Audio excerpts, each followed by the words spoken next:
Three idiots में रेंचो ने एक बात कही थी, शादी में जाने के लिए इनविटेशन नहीं, कॉस्ट्यूम लगता है। तो हो गए हम भी तैयार, बिन बुलाई शादी में जाने के लिए। शादी का सीजन है, पर हमें किसी ने शादी पर इनवाइट ही नहीं किया। इसीलिए शादी का कॉस्ट्यूम पहनकर हम भी रेडी हो जाते हैं, ऐसे लोगों की खुशी में शामिल होने के लिए जिनको हम जानते तक नहीं। घर से अपने दोपहिया वाहन पर बैठ पूरे शहर का चक्कर लगाते लगाते एक गार्डन मिला जहाँ पर शादी हो रही थी।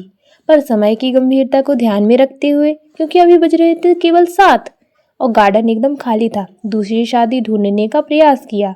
पर यह अनजाने दूल्हा दुल्हन हमें ही अपनी शादी में बुला रहे थे।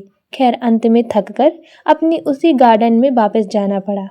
अपने दोपहिया वाहन को उचित स्थान पर खड़ा कर के पूरे आत्मविश्वास के साथ ऐसे प्रवेश करते हैं जैसे शादी तो हमारे ही खास की है। गलत नहीं समझेगा कोई, हम समय के कुछ ज़्यादा ही पक्के हैं, इसीलिए कार्ड पर डाले उचित समय से पहले ही प्रवेश करने के कारण ज़्यादा भीड़ से हमारा सामना तो नहीं हुआ।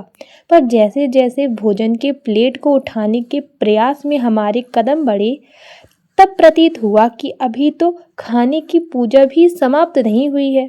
इसीलिए खाने के काउंटर से अपने कदमों को पीछे उठाकर हम साधारण लड़कियों की भांति फोटो खिंचवाकर अपने आप को साधारण मेहमानों की परिभाषा में ढाल रहे थे। अंत में इन सारी बेफिजूल बातों को मद्देनजर रखते हुए वह कार्य भी समाप्त कर लिया जिसके उद्देश्य से हमारे कदम इन अनजान लोगों के विवाह समारोह में पड़े थे, अर्थात भोजन।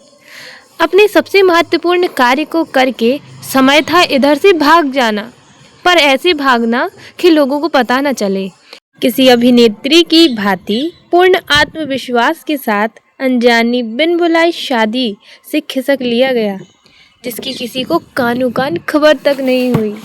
घर जाते समय आधे शहर को नाप कर किए अपने हाथ और पैर जाम, लगी कानों में बेहद सर्दी, अंत में पहुंचे घर। कुछ भी कहो, शादी में जाने के लिए कॉस्ट्यूम लगती है, इनविटेशन नहीं। बधाई हो उन नवविवाहित जोड़े को जिनकी शादी का भोजन बड़े शौक से खाकर आए हैं।